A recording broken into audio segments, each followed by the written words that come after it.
뉴스 제목이 주택담보대출 8% 넘나 그대들은 어떻게 갖고 살 것이냐, 이게 뉴스 제목입니다. 이제 점점 주택담보대출 상당금리가 8%가 되긴 하려나 봅니다. 저런 뉴스가 나오는 걸 보니까 말이죠. 앞으로 이제 점점 더 이제 답이 없어지는 거죠. 앞으로 난리가 나는 거죠. 뭐 벼락거지 얘기하고, 돈 없으면 투자를 못하냐고 얘기하고, 뭐 갭투기 못하게 뭐 주거의 사다리를 걷어찼다라고 뭐 언론에서 계속 말도 안 되는 개소리들을 해왔었죠. 근데 지금 와서 보니까 뭡니까?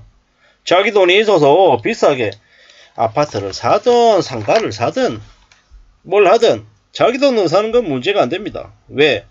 그냥 자기 돈 날리고 끝나니까. 근데 어설프게 빚내가지고 땀 흘리지 않고 큰 돈을 벌겠다고 생각하다 보면 이제 큰일을 겪는다라는 겁니다. 모든 세상이 흥분하면 당하죠.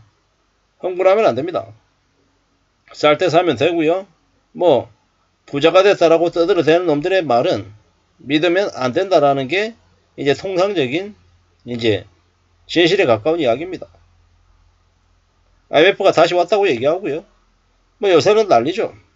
2024년에 한국이 국가신용등급 하락된다는 얘기도 있고, 지방정부 부채 때문에 지방정부들이 난리가 난다고 얘기하기도 하고요. 2024년에 경제성장률이 1%대가 아니라 0%대로 주저앉을 수 있다고 얘기도 하고 있고요. 근데 지금 무슨 놈의 소비냐라는 거죠. 소비할 여력도 없고요. 지금 이제 금융권부터 벌써 돈이 필요해가지고 난리죠. 이런 상황에서 회사까지 잘리면 어떻게 됩니까? 답이 없죠. 난리가 납니다. 월급이 밀리고요. 인력이 감축되고 그렇게 잘리면 답이 없다라는 겁니다. 그게 지금 현재 상황이 어떻게 살겠냐라는 거죠. 보통의 직장인들이 월급 받아서 여유롭게 사냐? 요새 물가가 많이 올라가지고 빡빡하죠. 근데 대출 이자까지 오르면요, 이제 계속 궁지로 몰리는 거죠. 불편하지만 그게 현실이에요. 앞으로 건설사들 부도가 그냥 예정돼 있습니다. 왜겠습니까? 안 팔리니까. 뭐 분양가 높고 사람들이 먹고 사는 게 힘드니까 아파트 분양에 눈을 돌리지 못하죠. 게다가 지금요, LCR 정상화, 경기대구 완충자본, 뭐 이래저래 충당금 적립 이야기들이 계속 이제 나오고 있죠. 서서히 대출이 문이 닫힌다는 겁니다. 이런 상황에서 부자는 더 부자가 되고 가난한 사람들은 더 가난한 이가 됩니다. 여유가 있는 사람들에게는 기회가 생기는 거고, 여유가 없는 사람들, 돈이 없는 사람들은 더 이제 후달리는 거죠. 여유로운 사람들은 천천히 지켜보면서 하나씩 둘씩 가집니다. 신중하게 삽니다. 인내심을 가지고 삽니다. 근데 빚쟁이로 쫓기는 사람들은요, 인내심을 가질 수 있습니까? 못 가지죠. 3억 5천만원의 전쟁 이승용씨가 하루에 2~3시간 자면서 일을 8개에서 10가지를 했어요.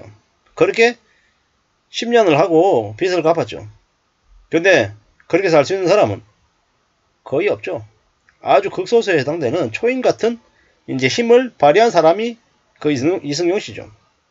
이제 보통의 사람들은요, 일 한 3가지씩 하면서 10년이 아니라 한 30년간 빚을 갚아야 겨우 갚을 수 있는 거죠. 근데 그 갚는다라는 금액은 얼마? 3억 5천만원.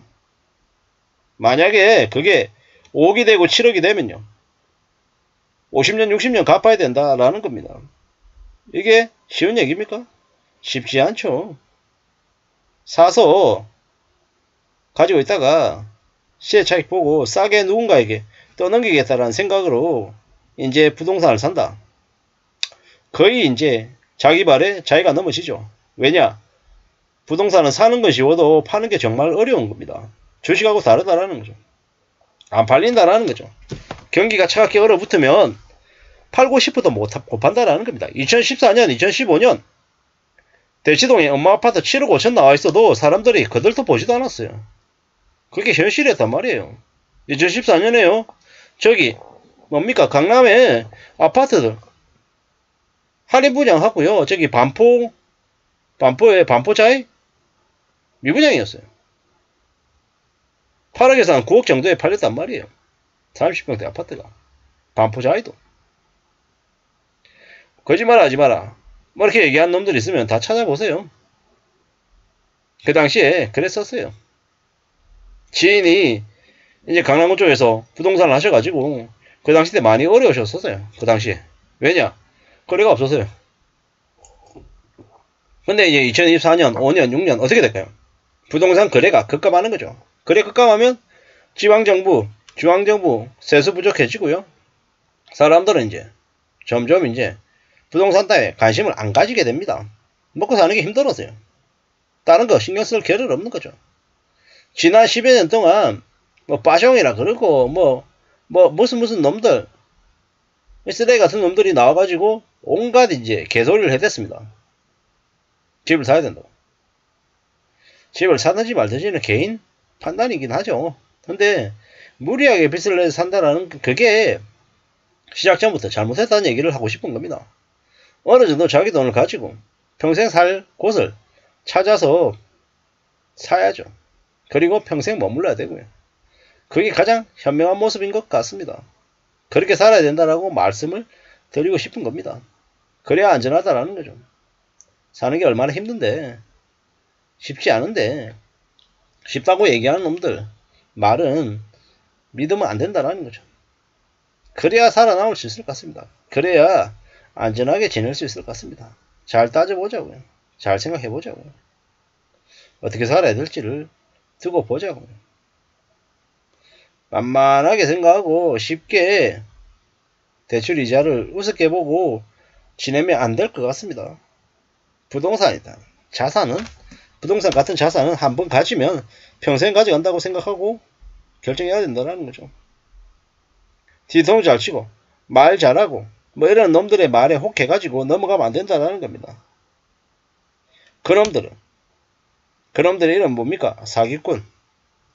생각 없이 나는 뭔가 하나 사면 평생을 갖고 간다. 아, 이건 내 거다. 우리 자식한테 물려줘야 되는 거다. 라고 생각하고 사는 사람들이 나중에 성공하죠. 시간 지나고 보면 우둔하고 어리석게 살던 사람들이 뒤통치고 사기친 놈보다 더 잘 삽니다. 함부로 대가지를 욕심부리지 말고 낮은 자세로 마음을 먹고 차근차근 살아가야 되겠습니다. 그렇게 사는 게 가장 나은 것 같다라고 말씀드립니다. 한번 가지면 절대로 놓치지 않아야죠. 원래 또 하나를 가지려면 극도의 절약을 해야 되는 거죠. 그런 마음으로 살아야 아무리 고금리 시대이고 고물가여도 살아남을 수 있는 거죠. 함부로 잔머리 굴리고 쉽게 살 거라고 생각하고 욕심 부리면요. 남이 아니라 자기 스스로 자기 발목에 걸려서 넘어진다라는 말씀을 드리고 싶었습니다. 이상입니다.